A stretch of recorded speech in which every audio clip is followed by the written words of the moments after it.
Maintenant, on va passer aux parties questions-réponses. Pourquoi il était nécessaire de faire passer plusieurs sessions de recrutement, 3 ou 4, alors que vous arrivez à juger un candidat au bout d'une minute aussi rapidement? Valentine, on n'a pas besoin de 3-4 entretiens. Pour des postes seniors, pour des postes de dirigeants, nous sommes plutôt sur 7, 8, 12, 13. Ensuite,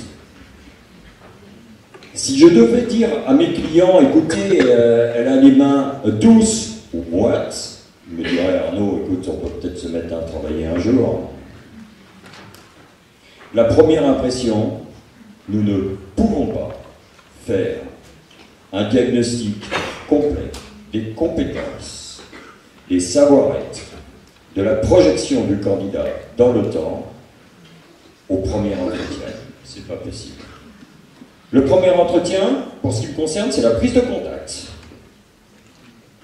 Le deuxième entretien, c'est y a-t-il envie de collaborer ensemble? Le troisième entretien, je ne suis plus seul dans la danse. Il y a des opérationnels, il y a d'autres fonctions support, c'est un échange. Oui, c'est nécessaire de se revoir. N'oubliez pas que le fait d'avoir un entretien, c'est un enjeu pour le candidat, mais c'est tout autant un enjeu pour l'entreprise. Et ça, je vous assure, c'est important, ce point-là. L'entreprise, quand je travaille avec des PME, croyez-vous que ça les amuse de se tromper sur un recrutement d'un DRH, d'un directeur financier? L'entreprise n'a pas le droit à l'erreur. Elle ne peut pas. Elle ne peut pas. Comme vous, candidat, si malheureusement l'expérience que vous allez avoir dans cette entreprise n'est pas probante, bah, vous savez bien que ça va être gênant par la suite aussi. On a besoin de se voir et de se revoir. J'aimerais faire des stages à l'étranger, donc j'aimerais savoir s'il y a des divergences entre justement les recrutements à l'étranger et les recrutements en France. Dieu merci, les cultures ne sont pas les mêmes partout sur la planète. Dieu merci, sinon que ce serait emmerdant comme vie. J'ai une question sur les CV. J'aimerais savoir si c'est intéressant de proposer des CV sous format site web. C'est-à-dire que vous postulez par mail et que c'est un lien sur lequel on doit aller voir le CV, c'est ça? Non. On n'a pas le temps d'avoir des formats de CV abracadabrantesques, tout ce qui peut sortir de l'ordinaire, etc. Alors maintenant, il y a des nouvelles modes. Le niveau de langue, on va le mettre avec un graphique en pourcentage, etc. Enfin, on n'a pas besoin de tout ça, clairement. Oui, je prends le relais sur la question. Attention à tout ça. Comme j'ai l'habitude de dire à mes cours, je suis un mauvais pour lire les CV, je mets 7 secondes. La moyenne de ma profession, c'est 6 secondes. J'espère m'améliorer, j'essaye désespérément, je n'y arrive pas. Bon. Si en plus vous me mettez des difficultés techniques, moi je m'en cache pas, hein, je vous ai donné la volumétrie de CV que nous recevons, je m'en cache pas, je passerai à autre chose.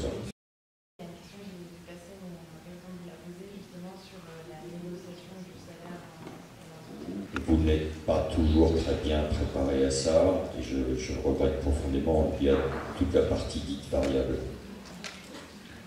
La partie variable, elle va de 1 à 100, minimum.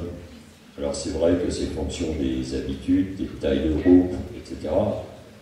Mais je vois, pour certaines fonctions, on arrive à avoir des primes sur objectifs qui peuvent représenter pour des gens qui ont 4-5 ans d'expérience, ça peut représenter 2, 3, 4 mois de salaire. À plus de ça, peut se rajouter des petites choses qui peuvent être intéressantes. Je veux dire, avoir une voiture parce que vous êtes amené à vous déplacer fréquemment, et c'est une voiture que vous pouvez, pourquoi pas, garder pour vos déplacements personnels. Et puis, bien entendu, on ne parle même plus du pack avec l'ordi portable et le téléphone, bien entendu. Mais par contre, il peut y avoir aussi des avantages auxquels vous n'avez pas forcément pensé. C'est-à-dire, il peut y avoir des mutuelles, plus ou moins importantes. Il peut y avoir du PER, du PERCO. Bon, ça ne vous parle pas, tous ces trucs-là, mais c'est quand même des choses qui sont importantes. Il peut y avoir de l'intéressement groupe entreprise. Pour certaines entreprises, je pense à une qui est à ma gauche pour l'instant, c'est pas négligeable, on s'en faut. Donc tout ça mis bout à bout, bah, il se trouve qu'en France, on en est encore beaucoup à parler de brut, voilà, de brut annuel. Aux États-Unis, par contre, je vous assure que ça se passe pas comme ça, hein. On va droit au but. Aux États-Unis avec les Américains, moi comment je fais? C'est tout de suite, premier entretien, au bout de la première demi-heure, hein, on n'attend pas une heure, non, ça va pas, première demi-heure, combien tu pèses? En France, ça vient, tout doucement, mais ça vient, donc c'est pas grave. Rassurez-vous, hein, malheureusement, vous ne parlez pas suffisamment de la partie variable. Et je regrette parce qu'il y a plein de trucs à faire là-dessus, vous imaginez pas, hein, quand on met tout bout à bout, ça peut être gentil, hein. Gentil et confortable même, soyons clairs. Est-ce qu'aujourd'hui, les cabinets recherchent des juniors? Et est-ce que ça se fait d'envoyer ces candidatures? Et si oui, comment? Moi, je vous invite à être efficace. C'est-à-dire que faire de la production en se donnant bonne conscience, en se disant aujourd'hui j'ai envoyé 300 candidatures, personnellement, j'y crois pas beaucoup. Alors, je sais que c'est pas la philosophie de tout le monde. Deuxième chose, en général, et faisons la différence, si vous voulez bien, pardonnez-moi, mais entre le cabinet de recrutement et les cabinets de chasse de tête. Ça n'a absolument rien à voir. Tiens, on pourrait prévoir une conférence là-dessus. Ça sera peut-être très intéressant, ça. Le cabinet de recrutement, il est là pour recruter.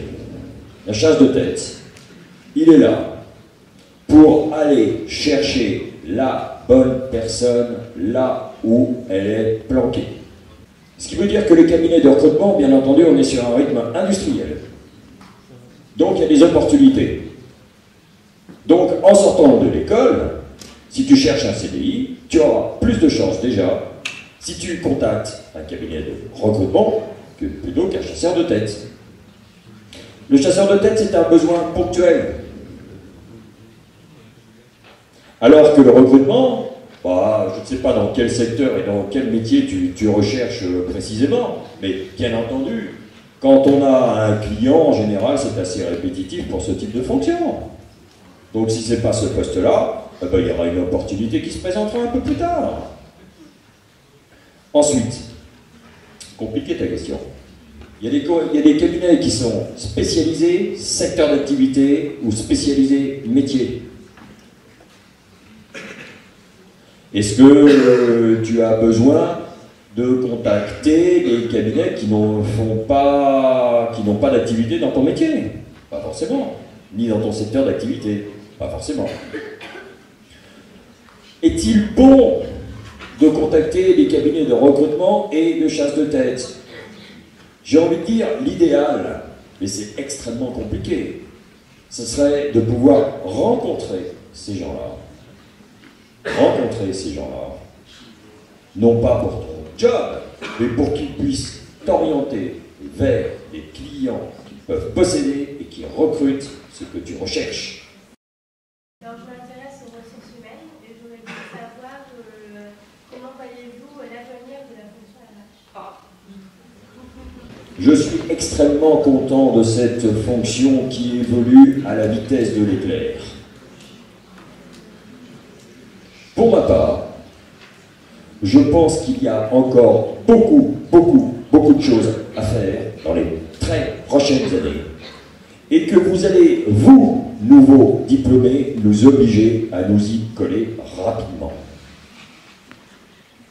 Je veux dire, on a parlé tout à l'heure de la technologie. Est-ce que j'ai envie d'aller sur un web, je sais pas quoi? Ah ouais, mais si ça représente 80% des candidatures que je vais recevoir dans 3 ans, il va peut-être falloir que je m'y mette. Technologie. Ensuite, les entreprises, en général, elles aiment bien quand même être dans un faisceau de rentabilité, c'est-à-dire avec du résultat. Ça veut dire que l'ubérisation des RH, pour ma part, je commence à y travailler et je pense que ça sera incontournable dans les toutes prochaines années. Je crois savoir que dans les 10 ans à venir, plus de 50% des métiers n'existent pas. Il va falloir s'adapter un petit peu. On a effectivement parcouru beaucoup de chemin dans l'intégration de la fonction RH au sein des comités de direction. Il y a beaucoup de choses très positives qui ont eu lieu. Pour moi, la prochaine étape, c'est d'arriver à ce que le manager arrête de considérer que le service RH, c'est le service où on va en dernier recours quand on n'arrive plus à résoudre un problème, mais essaye de considérer que c'est en fait la police sur un certain nombre de sujets, mais de considérer le RH un peu en amont, sur des sujets où on peut coacher les managers, on peut les accompagner, sur des sujets de développement au-delà du collaborateur de son équipe, le développement du manager lui-même. Il y a des personnes qui ont compris ça, et ce que le RH pouvait leur apporter, et c'est les managers, c'est les services qui fonctionnent le mieux. Et je pense que voilà, en tout cas, dans mon quotidien, l'effort que j'essaie de faire dans l'évolution de la fonction RH, c'est une évolution culturelle et de désacralisation de la fonction.